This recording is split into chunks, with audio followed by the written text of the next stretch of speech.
শহীদ মীর মুগ্ধের ভাই স্নিগ্ধ।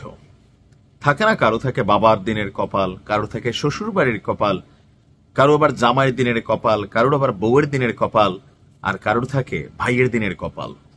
তো স্নিগ্ধর বেলা যেটা হয়েছে ভাইয়ের দিনের কপাল, মানে মুগ্ধ মারা গেছে, পানি লাগবে পানি, একটা দৃশ্যপট নিশ্চয় আপনার মাথায় ঘুরে, পানি লাগবে পানি ছেলেটার।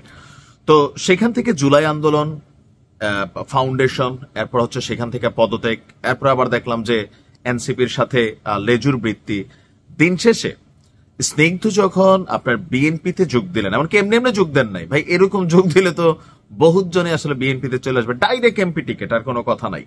তো এরকম স্নিগ্ধের জন্য কপাল, মানে কয়বার জন্ম নিলে আপনি দেখেন। এই যে আমাদের কুমিল্লার ইয়াসিন ভাই, কত প্রথিতযশা নেতা, কিন্তু তিনি ভাই একটা সিট পান নাই। ওনার কর্মীরা রাস্তা রাস্তায় চিল্লাপাল্লা করতেছে, কান্নাগাড়ি করতেছে। সারা বাংলাদেশে কতগুলো ঘটনা ঘটতেছে, কিন্তু এরকম সিট একটা অটোমেটিক আপনার ঘরে ঢুকে যাচ্ছে। স্নিগ্ধের জন্য আসলে এটা কতটুকু সাত কপালের ভাগ্য। তবে দলের প্রতি আনুগত্য রাখবে বিএনপির যে নেতা কর্মীরা, সাথে সাথে স্নিগ্ধরা এখন আবার ভাইয়া, প্রিয় ছোট ভাই, হ্যাঁ কেউ বড় ভাই, কেউ আবার অভিভাবক, এরকম নানান ভাবে ডাকা শুরু করছেন। কেন? দলের ভিতরে ভিড়ছে। এটা বাংলাদেশ, এটা রাজনৈতিক চরিত্র। দলে আসলে সবক্ষণ মানে যত দোষ আছে মাফ হয়ে যায়। কিন্তু স্নিগ্ধর এই যে জয়েন্টটাকে আপনি কিভাবে দেখছেন, আমি কিভাবে দেখছি, সেটা হচ্ছে কথা। তো আমি আপনি কিভাবে দেখছি, যে যেভাবে দেখছি, যে আমরা সমালোচনা করছি, স্নিগ্ধ কিন্তু রাগ হচ্ছে না।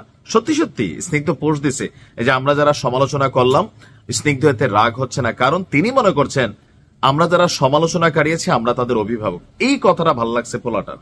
কেন ভাল লাগছে বুঝাই। আমরা যারা আছি পলিটিক্যাল নিউজ নিয়ে কথাবার্তা বলি, হ্যাঁ রাজনৈতিক নেতাদেরকে নিয়ে কথা বলি, যার বিরুদ্ধে সমালোচনা করি, ওনার কাছে নিউজটা আসলে কখনো পজিটিভলি যায় না। খুবই কম মানুষ আছেন যে কাউকে নিয়ে একটা সমালোচনা করলাম, ওনার দোষ ধরাই দিলাম, তিনি বিষয়টাকে পজিটিভ নিলেন। ম্যাক্সিমাম সময় হয় কি, যে নেগেটিভ হয়, হাতের কাছে ফেলে দাঁত তাঁত খুলে ফেলবে, আর অনেক সময় ডিজিটাল নিরাপত্তা এনে মামলারও শিকার হইতে হয়েছে এরকম নিউজগুলোর জন্য। বাট স্নিগ্ধ তিনি আবার ভিন্ন বক্তব্য দিয়েছেন, এমনকি কড়া হুঁশিয়ারি দিয়েছেন, দাঁত ভাঙা জবাব দেওয়া হবে যারা নির্বাচন বানচালের চেষ্টা করবে, গণতন্ত্রকে হাত দেওয়ার চেষ্টা করলে দাঁত ভাঙা জবাব দেওয়া হবে। এখন স্নিগ্ধর এই পোস্টকে ঘিরে পিনাকি ভট্টাচার্য আবার দিয়েছে আরেকটা ভিন্ন রকম বক্তব্য, যে স্নিগ্ধর এই বিএনপিতে জয়েন করা আসলে কতটুকু যৌক্তিক। আসুন দেখি পিনাকি কি বলছে। তো বলছে, মীর স্নিগ্ধ, রাজনীতিতে কন্ট্রাডিকশন চলে না। তুমি তরুণ সম্প্রদায় আর জুলাইয়ের আহতদের আর শহীদদের নিয়ে কাজ করতে চাও, তাই বিএনপিতে জয়েন করছো। এই বয়ানটা সত্য নয়, আসলে কিন্তু সত্য না।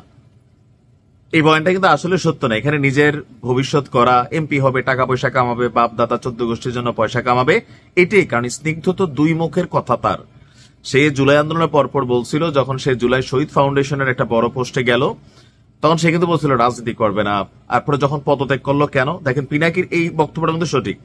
কেন নয় সেটা বুঝিয়ে বলি। তুমি জুলাই ফাউন্ডেশনের সিইও ছিলা, ট্রাস্টি বোর্ডের সাধারণ সম্পাদক ছিলা, যার সভাপতি ছিল ডক্টর ইউনূস। সরকারের এত কাছে থেকে, এরকম বিশাল পজিশনে থেকেও তুমি জুলাইয়ের আহত আর শহীদদের জন্য তেমন কিছু ডেলিভারি করতে পারে না। বেতন টেতন নিছে, এটা কিন্তু সত্য। এরা বেতন টেতন পাইছে। জুলাইয়ের আহতরা যারা আছেন এরা সবাই মারা খাইছে, অনেকেই কিচ্ছু পায় না, ফাউন্ডেশন খালি, টাকা টোকা নাই। তারপর পিনাকি বলছেন যে ওই পদ থেকে কয়েকদিন পরে পদত্যাগ করছিলা, যুক্তি দিছিলা পড়াশোনা করতে পারতেছিলা না, এই দায়িত্বে থেকে বলছিলা রাজনীতিতে যুক্ত হওয়ার ইচ্ছা নাই। সবকিছুই অন রেকর্ড আছে, এটা কিন্তু সত্য। যখন সে ওই সিইও পদ থেকে পদত্যাগ করে, ততদিনে জুলাই ফাউন্ডেশন খালি করে ফেলছে, মানে মোটামুটি সবাই মিললে, এরাই তো। কারণ 100 কোটি টাকা কারা পাইলো আমি জানি না। তো তখন যখন সে পদত্যাগ করলো, তখন সে কিন্তু বলছিল পড়াশোনা হচ্ছে না, ভবিষ্যৎ নিয়ে চিন্তা। তো পিনাকিও যেটা বলতেছে, তো এখন তুমি তাদের নিয়ে কাজ করবা, তো তোমার কি পড়াশোনার ক্ষতি হবে না? মাত্র 5 মাস আগে তো তুমি পদত্যাগ করছিলা, উচ্চশিক্ষা 5 মাসে হয়ে গেল। রাজনীতি করবা, এমপি হও, কেউ মানা করে নাই, বাধাও দেয় নাই। হুদাহুদি জুলাই, শহীদ, মুগ্ধ, এইসব স্বপ্ন টপ্ন না বলা, এই যে জুলাই বেচা, চেতনা বেচার ব্যবসা কিন্তু এখনো আছে। স্নিগ্ধ বেসিক্যালি, আমি বি অনেস্টলি বলি, তারেক রহমান হয়তো এটা বিভিন্ন ভাবে বিএনপি চিন্তা ভাবনা করে দিচ্ছেন, কিন্তু আমার মনে হয় এই স্নিগ্ধর থেকে ওই ওয়ার্ডে জুলাই আন্দোলনে বিএনপির যেই নেতাটা, যেই ছেলেটা ছাত্র দলের বা যুব দলের ঘাট ছিল, ওই ছেলেটারা দিলে বিএনপি এটাতে আরো সম্মানিত হইতো।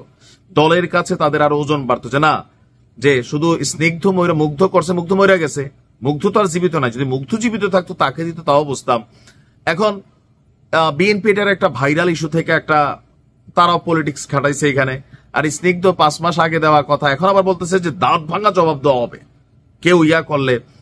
ভাই এগুলা না মানুষ খায় না। আমি ওই যে দেখেন, আর এই দেশ কে চেঞ্জ করবে?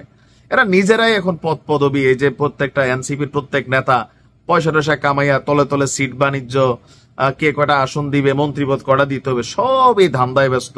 এখানে রাজনীতি বাজনীতি জনগণের কথা এসব ফাও ভাই, ফাও। তো পিনাকির সমালোচনা আমি নিজেও করি, কিন্তু এই কথাগুলো স্নিগ্ধের বেলায় কিন্তু সত্য।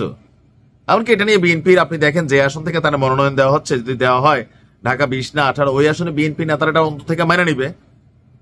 ওই এলাকার মধ্যে পোলাপাইন জুলাই আন্দোলনের ভূমিকা রাখে নাই, এদের কাউকে দেওয়াটা উচিত ছিল না। ভালো থাক।